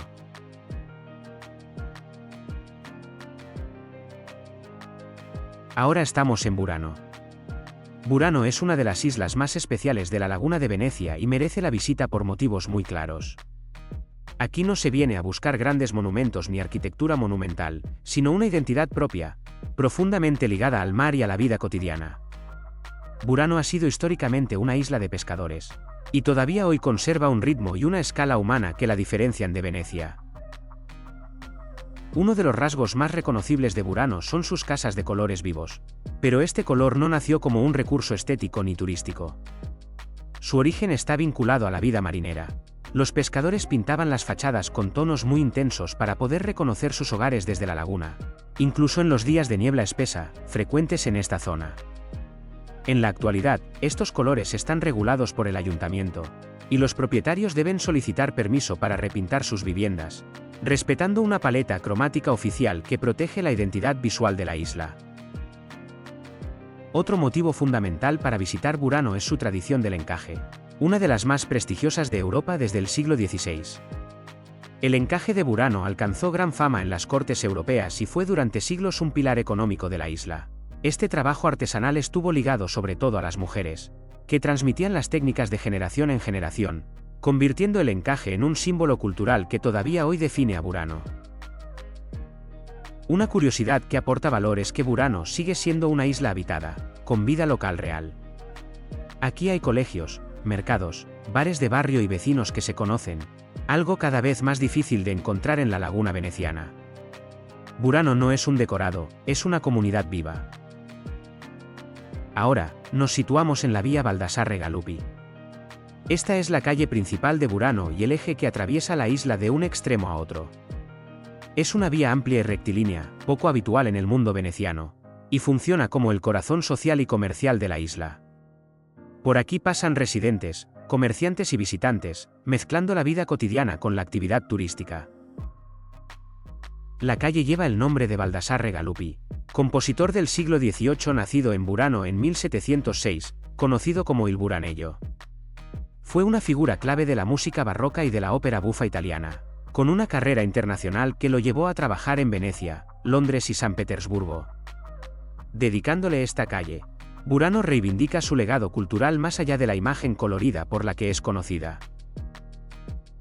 A lo largo de la vía Baldassarre Galuppi se alinean las casas de colores, tiendas de encaje, pequeños comercios, bares y restaurantes. Es aquí donde mejor se percibe el pulso diario de la isla. Una curiosidad final es que, incluso en esta calle tan transitada, es habitual ver ropa tendida entre las fachadas, vecinos charlando en las puertas y escenas cotidianas que recuerdan que Burano sigue siendo un lugar vivido, no un simple escenario turístico. Ahora estamos en Torcello, una de las islas más antiguas y silenciosas de la laguna de Venecia. A diferencia de Burano o Murano, Torcello no destaca por el color ni por la actividad comercial, sino por su atmósfera rural y casi intacta. Aquí viven muy pocos habitantes permanentes, y el paisaje está dominado por praderas, canales tranquilos y restos arqueológicos que recuerdan que esta isla fue, durante siglos, más importante que la propia Venecia. Torcello fue fundada en el siglo V por poblaciones que huían de las invasiones bárbaras en tierra firme.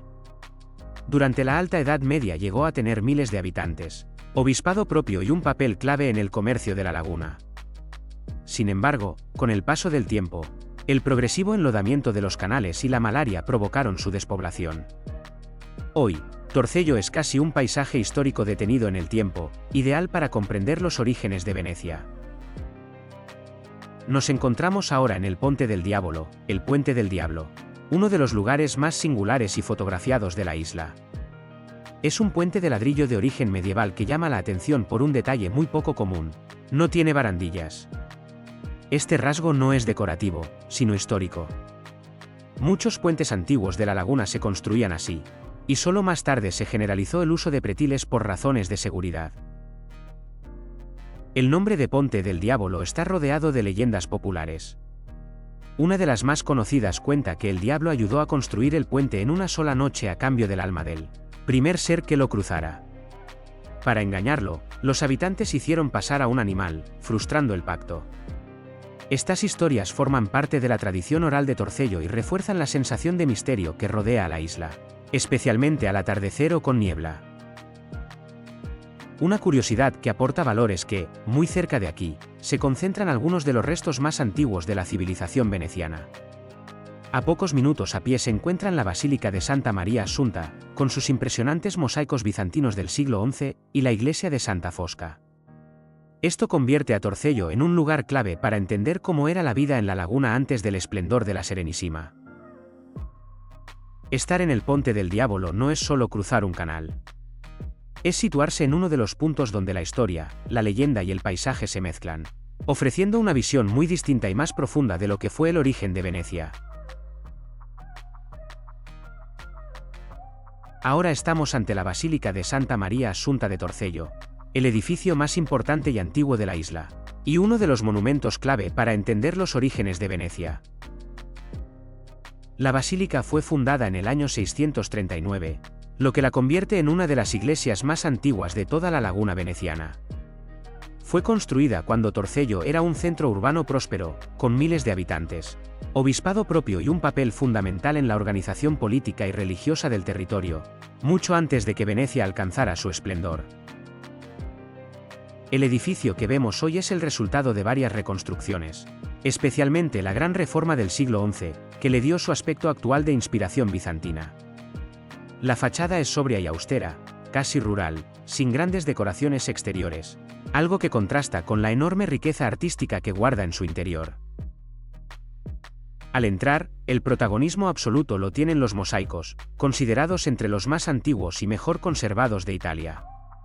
En el ábside central destaca el gran mosaico de la Virgen Jodegetria, representada de pie con el niño en brazos, siguiendo el modelo iconográfico bizantino. Esta imagen no solo tenía una función religiosa, sino también simbólica. La Virgen era vista como protectora de la comunidad y de la laguna. En la pared occidental se encuentra uno de los mosaicos más impresionantes y sobrecogedores, el Juicio Final, realizado en el siglo XI. La escena se organiza en varios registros y muestra a Cristo Juez, la resurrección de los muertos, el paraíso y el infierno, con un lenguaje visual claro y directo, pensado para una población en gran parte analfabeta. Es una obra de enorme fuerza narrativa y espiritual.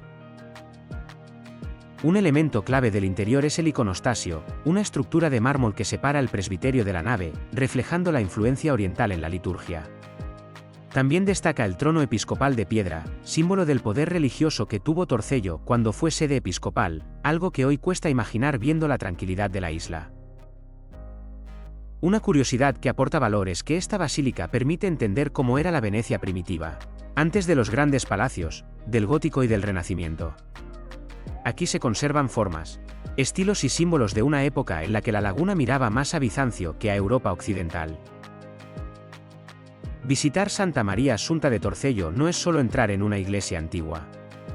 Es viajar al punto de partida de la civilización veneciana, en un lugar donde el silencio, el paisaje y el arte siguen hablando con la misma fuerza que hace casi 1400 años. Ahora nos encontramos en el patio del Museo de Torcello, un espacio tranquilo y muy revelador para comprender la historia más antigua de la laguna veneciana. Este patio no es solo una zona de paso, sino un auténtico depósito al aire libre de memoria histórica, donde se conservan restos arqueológicos procedentes de la propia isla y de su antiguo esplendor. El Museo de Torcello está instalado en dos edificios históricos, el Palazzo del Archivio y el Palazzo del Consiglio, y el patio actúa como nexo entre ambos.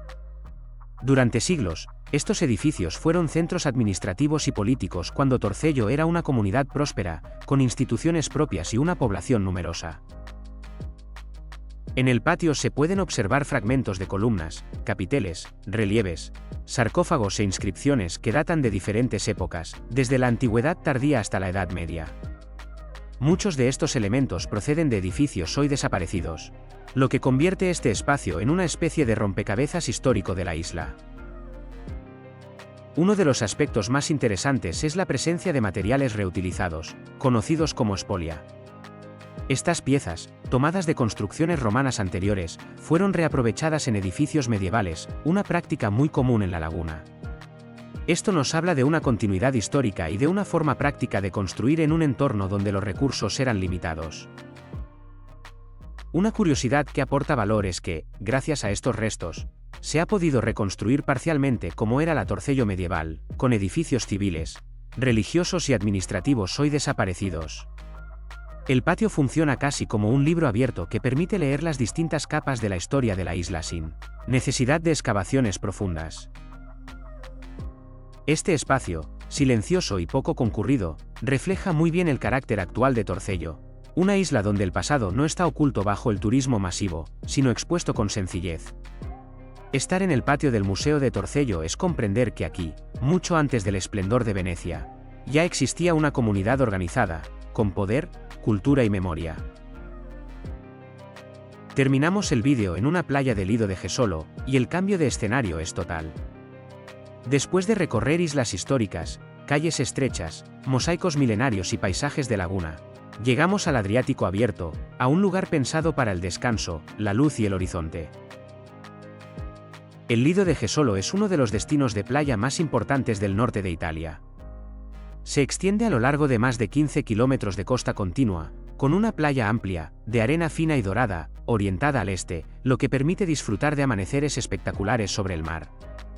A diferencia de la laguna, aquí el paisaje es abierto, luminoso y horizontal.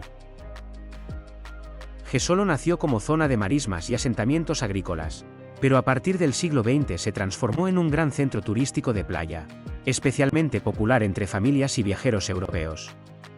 Hoy combina infraestructuras modernas, paseos marítimos, zonas verdes y una de las áreas peatonales más largas de Europa, Via Bafile, que por la noche se convierte en el corazón social del lugar. Una de las claves del Lido de Jesolo es la calidad de su playa.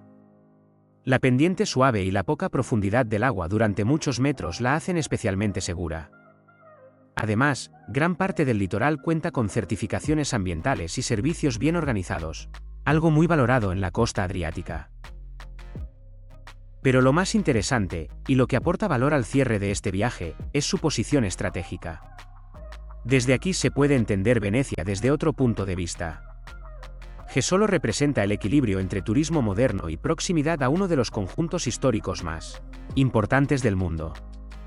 En menos de una hora se pasa del silencio de Torcello o del color de Burano a una playa abierta al mar. Este final resume perfectamente el recorrido del vídeo. Hemos visto Venecia, con su historia y arquitectura única, Murano, con su tradición artesanal, Burano, con su identidad, color y vida local, Torcello, como origen silencioso de la laguna, y ahora Lido de Jesolo, como espacio de descanso y contraste.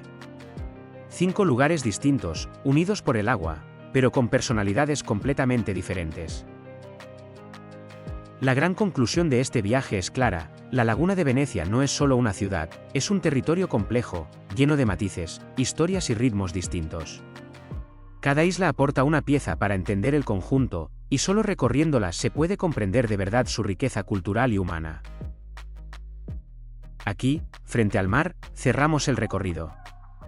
Si este viaje te ayudó a mirar Venecia y su entorno con otros ojos, si te aportó contexto, historia y curiosidades más allá de la postal, entonces el objetivo está cumplido.